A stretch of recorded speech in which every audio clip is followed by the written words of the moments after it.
लद्दाख में क्या चल रहा है? आंदोलन चल रहा है, तो जरा बताइए क्या है सही आंसर इसका?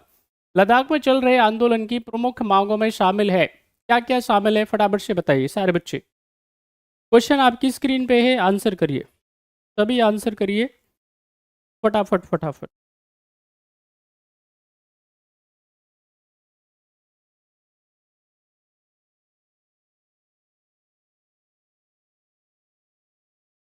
क्वेश्चन आपकी स्क्रीन पे, सभी जब बच्चे जल्दी से जवाब दीजिए। The main demand of the on going movement in the Ladakh include, क्या क्या शामिल है? फटाफट से बताइए सारे बच्चे, सभी आंसर करिए। लद्दाख में चल रहे आंदोलन की प्रमुख मांगों में शामिल है लद्दाख को पूर्ण राज्य का दर्जा दिलवाना, छठी अनुसूची को लागू करवाना, ए और बी दोनों, और कोई भी नहीं। क्या है सही आंसर? फटाफट से आंसर करिए। क्वेश्चन आपकी स्क्रीन पे, फटाफट से आंसर करो। चलिए देखिए, यहाँ पे जब हम बात करेंगे किसके बारे में, लद्दाख के बारे में, तो लद्दाख की चर्चा करेंगे। लद्दाख क्या है भाई? बड़ा ही रमणीक जगह है, बहुत ही सुंदर जगह है, स्वर्ग मान लीजिए आप, है ना। जैसे जम्मू कश्मीर है हमारा स्वर्ग धरती पे, ऐसे ही लद्दाख भी क्या है, अपनी प्राकृतिक सुंदरता के लिए, अपनी ब्यूटी के लिए बहुत सुंदर जगह है, बहुत ही शानदार घूमने फिरने लायक जगह है। अब वैसी स्थिति में यहाँ पे देखेंगे ये लद्दाख जो है, अब यहाँ पे क्या है आप देखेंगे, अगस्त के अंदर, अगस्त और 2019 को, अगस्त 2019 को यहाँ पे याद रखना है आपको। और इसको क्या किया जाता है, 370 एक आर्टिकल था यहाँ पे हमारे संविधान में, क्या है 370 एक अनुच्छेद था, उसको क्या कर दिया जाता है, खत्म कर दिया जाता है। अब ये 370 क्या करता था, ये जम्मू कश्मीर को विशेष राज्य का दर्जा देता था। अब इसी के साथ में क्या है, लद्दाख भी क्या था, एसोसिएटेड था। जब लद्दाख एसोसिएटेड था तो लद्दाख को क्या मिलता था, जम्मू कश्मीर विधानमंडल में 4 सीटें मिलती थी, 4 सीटें। लोकसभा में 1 सीट मिलती थी, और यहाँ पे आप देखेंगे राज्यसभा में एक भी सीट नहीं है, 2 सिंगल सीट, 0 सीटें कहाँ पे, लद्दाख की राज्यसभा के अंदर। अब ऐसी स्थिति में यहाँ पे देखेंगे लगातार क्या हो रहा है, हमारे देश के कुछ कंपनियां हैं, कुछ और भी क्या है विदेशी कंपनियां हैं, वो क्या करना चाहती हैं, लद्दाख के जो जितने भी रिसोर्सेज हैं, जो जितना भी उस मिनरल्स मिलता है, उसको क्या करना चाहती है, एक्सप्लोर करना चाहती है। अब वैसी स्थिति में क्या होगा, वहाँ पे पर्यावरण का संकट खड़ा हो जाएगा। यानी अगर मान लेते हैं माइनिंग करी जाती है तो पहाड़ को प्रॉब्लम होगी, क्लाइमेटिक चेंज की वजह से ऐसी बहुत सारी प्रॉब्लम्स हैं। आप हमारे उत्तराखंड देखेंगे, हिमाचल प्रदेश देखेंगे, वहाँ पे अलग अलग प्रकार की समस्या हो रही है। फॉर एग्जाम्पल लैंडस्लाइड वहाँ पे क्या है, बहुत ही आम बात है, लगातार वहाँ पे क्या होता रहता है, भूस्खलन की घटना होती है, और उसमें सैकड़ों लोगों की जान जाती है, ये हर साल का है। अगर लद्दाख में भी ये हो जाता है, अगर ये लद्दाख में लगातार अगर लोग जाएंगे, लगातार वहाँ पे माइनिंग होगी, जितने भी प्राकृतिक संसाधन है उसको क्या किया जाएगा, उनका दोहन किया जाएगा, मिसयूज किया जाएगा, तो वैसी स्थिति में क्या होगा, लद्दाख की स्थिति खराब हो जाएगी, लद्दाख का जो भविष्य है उसमें भी समस्या होगी। अच्छा, लद्दाख में आप देखेंगे लगभग लगभग ऑलमोस्ट जो आबादी है, लगभग 95% आबादी वो किसकी है, वो एसटीज की है, शेड्यूल ट्राइब की है। अच्छा, यहाँ पे आप देखेंगे इसकी अगर हम आबादी की बात करेंगे तो लगभग 3 लाख के आसपास यहाँ की आबादी है। लेकिन हमारे देश का सबसे बड़ा क्या है, ये कॉन्स्टिट्यूएंसी एरिया है, सबसे बड़ा क्या है, ये क्षेत्र है, और यहाँ से एक ही सांसद चुन करके आता है। बात समझ मारिए। तो ऐसी स्थिति में क्या है, अब यहाँ पे लगातार जब, क्योंकि लद्दाख के क्लाइमेट को लेकर के, वहाँ के पारिस्थितिकी और पर्यावरण को लेकर के जब खतरा मंडराता जा रहा है, तो अब वहाँ के लोग चिंतित हैं। अब इसलिए लगातार वो क्या कर रहे हैं, मूवमेंट कर रहे हैं, लगातार वो आंदोलन कर रहे हैं। तो यहाँ पे पहली और इम्पोर्टेंट वो क्या चाहते हैं, वो चाहते हैं कि लद्दाख को क्या दिया जाना चाहिए, एक पूर्ण राज्य का दर्जा दिया जाना चाहिए। यानी कि जैसे अन्य राज्य हैं और वहाँ पे राज्यों को दर्जा दिया गया है, इसी प्रकार से क्या है, एक तो उनको चाहिए स्टेटहुड, उनको क्या चाहिए, लद्दाख को क्या चाहिए, खुद की स्टेटहुड चाहिए। अच्छा, जैसे जम्मू कश्मीर है तो वहाँ पे क्या है, विधानमंडल है। जब जम्मू कश्मीर में विधानमंडल है तो वैसी स्थिति में क्या होगा, लोगों के साथ में कोई भी प्रॉब्लम होती है, किसी भी प्रकार की समस्या होती है, तो वो अपनी मांग जो है वो विधानमंडल में, लेजिस्लेटिव असेंबली में रख सकते हैं, अपनी बात रख सकते हैं। 5 साल में चुनाव होगा तो एटलीस्ट कम से कम जाकर के वो उनसे बातचीत कर सकते हैं, अपनी जितने भी मुद्दे हैं उनको रख सकते हैं। यहाँ पे क्या होगा, अच्छा वो अपने हिसाब से प्रशासन भी चला सकते हैं। लेकिन यहाँ लद्दाख के साथ में क्या है, ये डायरेक्ट रहता है किसके कंट्रोल में, प्रेसिडेंट ऑफ इंडिया के कंट्रोल में, केंद्र सरकार के नियंत्रण में रहता है। तो वैसी स्थिति में क्या है, अपनी बात को पहुंचाने में उनको काफ़ी तकलीफ का सामना करना पड़ता है। अच्छा, यहाँ पे अभी तक क्या है, जब जम्मू कश्मीर के साथ में था तो इसको क्या मिल रहा था, जम्मू कश्मीर के साथ था तो 4 लेजिस्लेटिव असेंबली की सीट भी मिल रही थी, और यहाँ पे 1 MP पहले भी था। अब यहाँ पे ये चाहते हैं कि भाई क्या होना चाहिए, एक तो पूरे राज्य का इसको दर्जा मिल जाए। ओके, दूसरी बात यहाँ पे क्या है, ये चाहते हैं कि छठी अनुसूची को लागू किया जाए। अब ये 6th शेड्यूल क्या है, इसके बारे में आपको ज़रूर जानना चाहिए। अच्छा, सवाल तो बनेगा ही बनेगा, इसमें तो कोई डाउट है नहीं। 6th शेड्यूल क्या है, इसके प्रोविजंस क्या है, ये है समस्या। अब यहाँ पे 6th शेड्यूल क्या है, यहाँ जितने भी क्या है हमारे देश में संविधान में, हमने आपको कई बार बताया है, संविधान में कॉन्स्टिट्यूशन के अंदर क्या है, 12 अनुसूचियाँ हैं। We have 12 schedule in our constitution, और इन 12 अनुसूचियों में से एक अनुसूची नंबर है 6ठी, और वो क्या बात करती है, ये administration and control of schedule area, schedule tribal areas की बात करता है। यहाँ पे कौन कौन से, असम, मेघालय, त्रिपुरा और मिजोरम, ये 4 राज्य हैं जो क्या करते हैं, ये 6th शेड्यूल के अंदर आते हैं। अब ऐसी स्थिति में देखेंगे इन चारों राज्यों में क्या है, यहाँ पे ADCs बनाने के लिए क्या है, परमिशन है, यानी कि यहाँ पे ऑटोनॉमस डिस्ट्रिक्ट काउंसिल्स बनाने की यहाँ पे उनको क्या है, आज़ादी है। अब ADC में क्या है, लगभग 30 के आसपास मेंबर्स होते हैं, और ये 30 के 30 मेंबर क्या करते हैं, उस स्टेट के बारे में, उस एरिया के बारे में, उस क्षेत्र के बारे में, उस क्षेत्र के रिसोर्सेज, उसके संसाधनों के बारे में फैसला लेते हैं।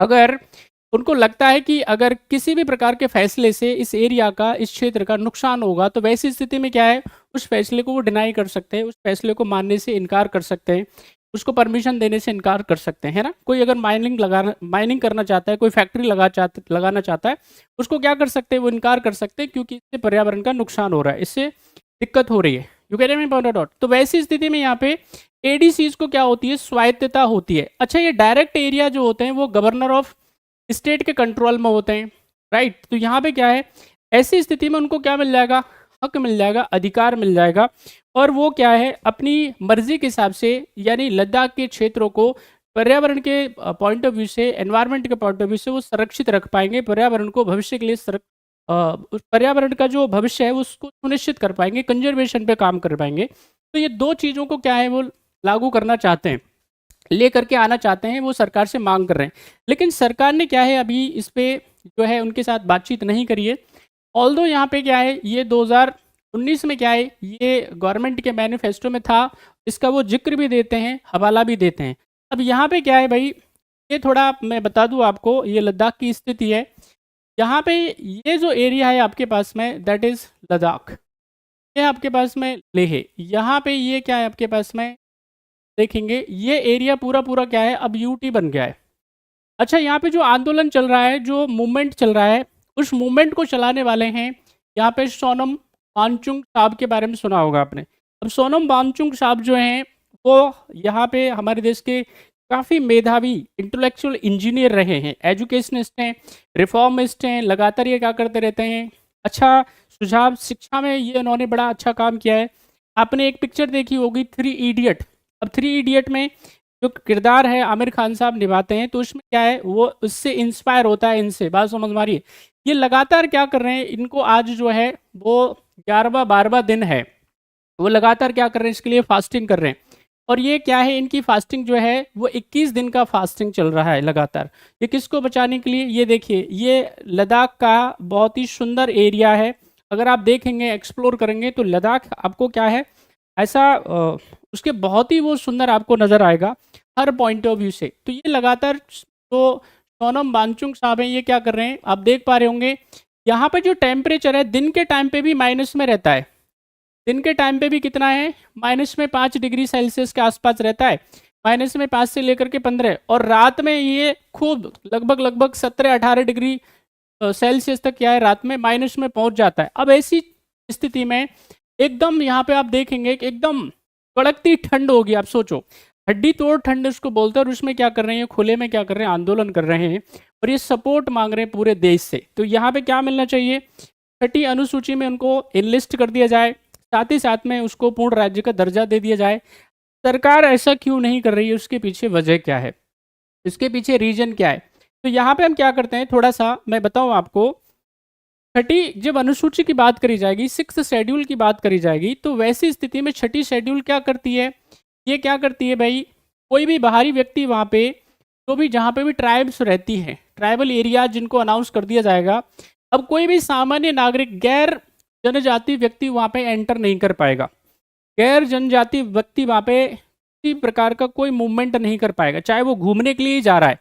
तो यहाँ पे क्या है, आप देखेंगे ये आर्टिकल 14, आर्टिकल 15 और 19 का वायलेशन भी होता है, यानी 14, 15 और 19 का ये क्या है, वायलेशन। यहाँ पे आपको आज़ादी का अधिकार है, स्वतंत्रता का अधिकार है, कहीं पे भी अक्रॉस ऑफ इंडिया आप ट्रैवल कर सकते हो, कहीं पे भी रिसाइड कर सकते हो, ये आपको अधिकार दिया जाता है। लेकिन यहाँ पे आपको क्या किया जाएगा, ये बराबरी का अधिकार नहीं होगा, यानी ट्राइबल और गैर ट्राइबल में क्या हो जाएगा, डिस्क्रिमिनेशन हो जाएगा। अच्छा, अब कोई भी व्यक्ति अगर मान लेते हैं एंटर करने का प्रयास करता है ट्राइबल एरियाज में, आप चाहो तो अंडमान निकोबार का एग्जांपल ले लो, कोई भी एंटर करने की कोशिश करता है, ट्राइबल पीपल क्या करते हैं, उसके साथ में मारपीट करने का काम करते हैं, यानी उसको एंटर ही नहीं करने देते हैं, है ना। अब यहाँ पे क्या होगा, अगर कोई कंपनी मान लेते हैं डेवलपमेंट के लिए जाना चाहती है, विकास के लिए जाना चाहती है कि नहीं। देखिए, विकास कैसा होना चाहिए, सस्टेनेबल होना चाहिए। कैसा होना चाहिए विकास, सस्टेनेबल होना चाहिए, यानी पर्यावरण को भी नुकसान ना पहुंचे और हमारे लोगों की जो रोजगार की, खाने पीने की ज़रूरतें वो भी पूरी हो जाएं, वहाँ पे इंफ्रास्ट्रक्चर डेवलपमेंट भी हो जाए, वहाँ पे हॉस्पिटल्स और तमाम चीज़ें वो भी डेवलप हो जाएं। लेकिन अगर यहाँ पे क्या है, छठी शेड्यूल के अकॉर्डिंग या बात करी जाए तो ये क्या करती है, 6th शेड्यूल इसको रोकने का काम करती है, इस पर नियंत्रण लगाने का काम करती है, कंट्रोल करने का काम करती है, यानी किसी भी प्रकार का जो मूवमेंट होगा, किसी भी प्रकार का इंटरफेरेंस होगा, वो फिर छठी शेड्यूल में आने के बाद में वो स्वीकार्य नहीं होगा। एक तो बड़ी वजह ये है क्योंकि यहाँ पे क्या है, लद्दाख स्ट्रेटजी के पॉइंट ऑफ व्यू से काफ़ी इंपॉर्टेंट एरिया है, रणनीति के पॉइंट ऑफ व्यू से क्या है, काफ़ी इंपॉर्टेंट एरिया है। और अच्छा, यहाँ पे क्या है, ये भी बात सच है कि वो बहुत ही सेंसिटिव जोन भी है, बहुत सेंसिटिव एरिया भी है। लद्दाख जो है वो काफ़ी सेंसिटिव एरिया, तो यहाँ पे सरकार को क्या करना चाहिए, वहाँ के लोगों से जाकर के बात करनी चाहिए, क्योंकि वो सबसे ज़्यादा सपोर्ट करने वाले हैं। जब भी चाइना किसी भी प्रकार की हरकत करता है तो सबसे पहले वही एक्टिव होते हैं, हमको इन्फॉर्मेशन देते हैं। ऐसी कड़ाके की ठंड में पानी तक नहीं मिलता है पीने के लिए, वहाँ पे फसल वसल नाम मात्र की होती है, कुछ नहीं है, एकदम बीहड़ एरिया समझ लीजिए। आप देखो ये पूरे पहाड़ दिखाई दे रहे होंगे आपको, यहाँ पे क्या है, पानी तक नहीं मिलता है, बर्फ ही बर्फ होगी, पीने के पानी तक की व्यवस्था नहीं होती है, पेड़ पौधे तो दूर की बात है।